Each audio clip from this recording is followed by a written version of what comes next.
Hello students, आज हम सीखेंगे क्लास 11th बायोलॉजी के 22nd चैप्टर के बारे में, जिसका नाम है केमिकल कोऑर्डिनेशन एंड इंटीग्रेशन। तो बच्चों चलते हैं, इस चैप्टर को शुरू करते हैं। यहाँ पर आप एक इमेज देख पा रहे हैं जिसमें एक लड़का है और एक लड़की है और दोनों की हाइट अलग अलग दिखाई जा रही है। तो क्या कभी आपने ऐसा सोचा है कि हम इंसानों में भी सब अलग अलग हाइट के कैसे होते हैं? और अगर हम एक और एग्जाम्पल की बात करें तो ऐसा कभी हुआ है आपके साथ, या आपने कभी ऐसा देखा है कि जब कोई कुत्ता किसी इंसान के पीछे भाग रहा होता है तो वो इंसान कितनी तेजी से भागता है, और उसी के साथ साथ उसकी बॉडी का मेटाबॉलिज्म, उसकी बॉडी में जितने भी चेंजेस हो रहे हैं, जितनी भी रिएक्शंस हो रही हैं, वो कितनी फास्ट स्पीड से होती है। और इसी के अलावा अगर हम यहाँ पर एक और इमेज देखें तो इस इमेज में वेस्ट और हिप रेशियो दिया है।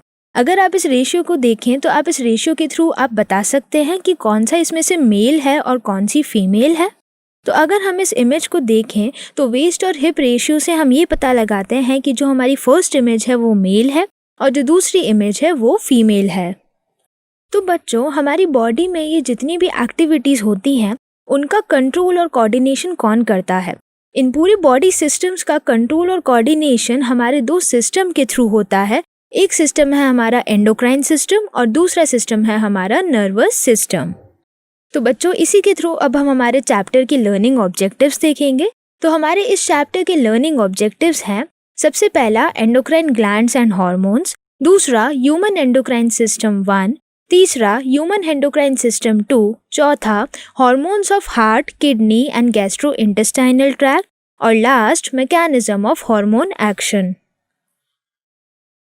तो बच्चों चलते हैं और हमारे फर्स्ट लर्निंग ऑब्जेक्टिव के बारे में सीखते हैं, जिसका नाम है एंडोक्राइन ग्लैंड्स एंड हार्मोन्स। तो बच्चों, चैप्टर स्टार्ट करने से पहले हम यहाँ पर एक रिकॉल टेस्ट देखेंगे, जिससे आपने अभी तक जितनी भी चीज़ें सीखी हैं या पुराने चैप्टर्स में याद की हैं वो यहाँ पर आप रिकॉल कर सकेंगे। तो हमारे रिकॉल टेस्ट के क्वेश्चंस हैं। सबसे पहला question, the inner ear is also known as the A stapes, B eustachian tube, C incus, D labyrinth. तो जो हमारा इनर ईयर है उसे हम और किस नाम से जानते हैं?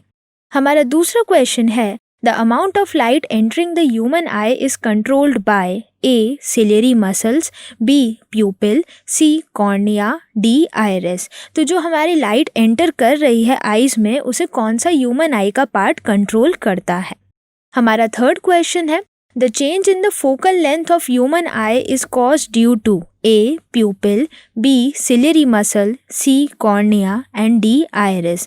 तो जो हमारे ह्यूमन आई का जो लेंस है उसकी जो फोकल लेंथ चेंज होती है वो किसकी वजह से होती है?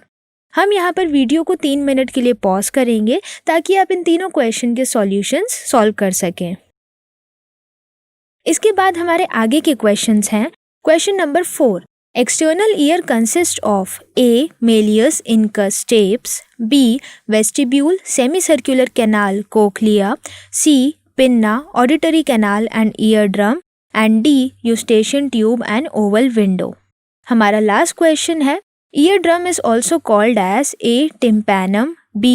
Pinna, C. auditory canal and D. vestibule. हम यहाँ पर वीडियो को 2 मिनट के लिए पॉज करेंगे ताकि आप इन क्वेश्चंस को सॉल्व कर सकें। तो चलिए बच्चों, इस रिकॉल टेस्ट के आंसर्स देखते हैं। और हमारे आंसर्स हैं solution 1 D labyrinth, solution 2 B pupil, solution 3 B ciliary muscles, solution 4 C pinna, auditory canal and ear drum, and solution 5 A tympanum. तो चलिए बच्चों, इसी के साथ साथ अब हमारा चैप्टर हम स्टार्ट करते हैं। तो अगर हम फर्स्ट लर्निंग ऑब्जेक्टिव के बारे में बात करें, जो है हमारा एंडोक्राइन सिस्टम। तो जैसा कि आप यहाँ इस इमेज में देख पा रहे हैं, हमने यहाँ पर दिखाया है हमारी बॉडी का एक एंडोक्राइन सिस्टम। तो जो ये एंडोक्राइन सिस्टम आप देख पा रहे हैं, इसमें अलग अलग तरीके से हमारे ग्लैंड्स अलग अलग लोकेशन पर सिचुएटेड हैं।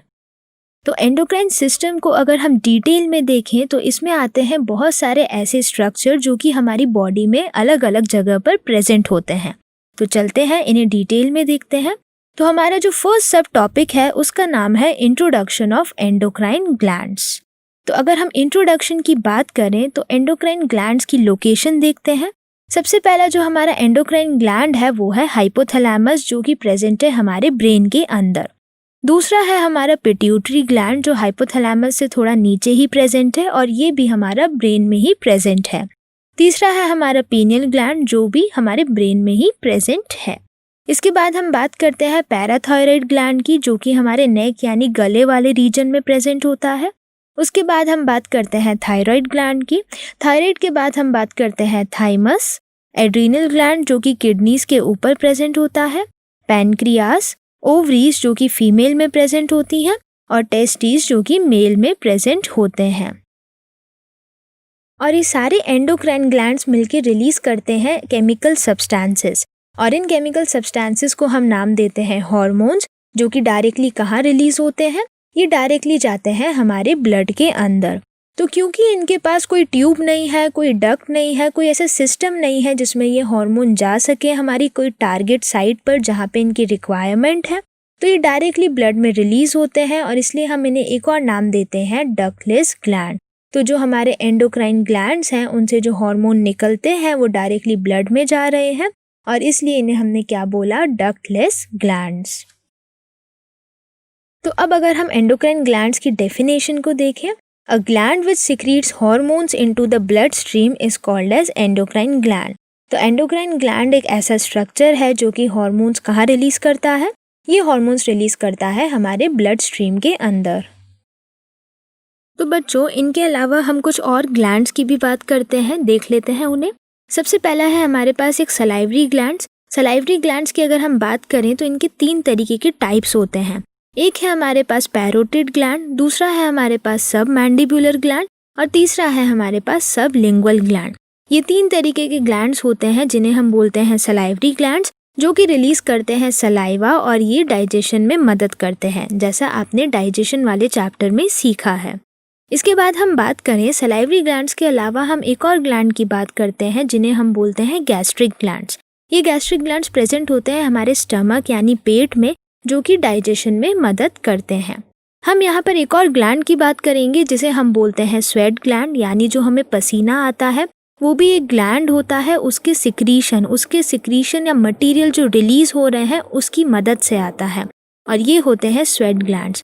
तो सलाइवरी ग्लैंड, गैस्ट्रिक ग्लैंड्स और स्वेट ग्लैंड ऐसे 3 तरीके के ग्लैंड हैं जो कि अपना मटेरियल निकालते हैं एक डक्ट या ट्यूब के थ्रू। तो इन्हें हम बोलते हैं एक्सोक्राइन ग्लैंड। तो एक्सोक्राइन ग्लैंड एक ऐसा ग्लैंड है जो कि मटेरियल या केमिकल्स जिन्हें हम बोलते हैं एंजाइम, ये निकालता है एक टारगेट साइट पर, लेकिन किसकी मदद से, ये उन्हें रिलीज करता है डक्ट और ट्यूब्स की मदद से। तो अगर हम एक्सोक्राइन ग्लैंड की डेफिनेशन देखें तो अ gland which secrete enzymes at the target site with the help of ducts और ट्यूब्स। तो बच्चों ये तो थी बात हमारे एंडोक्राइन ग्लैंड्स और एक्सोक्राइन ग्लैंड्स के बारे में। अब यहाँ पर मैं आप सभी से एक क्वेश्चन पूछना चाहूंगी और क्वेश्चन ये है, how do you think the endocrine glands get their jobs done? क्या आपको लगता है कि एंडोक्राइन ग्लैंड्स किस तरीके से अपना काम करते हैं? इसका एक सीधा सा आंसर आता है हार्मोन्स। जैसा कि अभी हमने देखा है कि जो एंडोक्राइन ग्लैंड्स हैं वो कुछ ऐसे केमिकल्स रिलीज करते हैं जिन्हें हम बोलते हैं हार्मोन्स, और ये हार्मोन्स डायरेक्टली जाते हैं ब्लड में और ब्लड के थ्रू हमारी टारगेट जगह पर पहुंचकर अपना काम करना चालू करते हैं। तो बच्चों चलते हैं यहाँ पर एक कॉन्सेप्ट टेस्ट देखते हैं। क्या आप रेडी हैं एक चैलेंज के लिए? ठीक है, हम क्वेश्चन देखते हैं। हमारा क्वेश्चन है, example of a ductless gland is A sweat gland, B salivary gland, C gastric gland, D pituitary gland. तो हमें इन 4 ऑप्शंस में से एक ऐसा एग्जाम्पल ढूंढना है जो कि एक डक्टलेस ग्लैंड है। हम यहाँ पर वीडियो को 2 मिनट के लिए पॉज करेंगे ताकि आप इस क्वेश्चन को सॉल्व कर सकें और हमारा आंसर है डी यानी पिट्यूटरी ग्लैंड।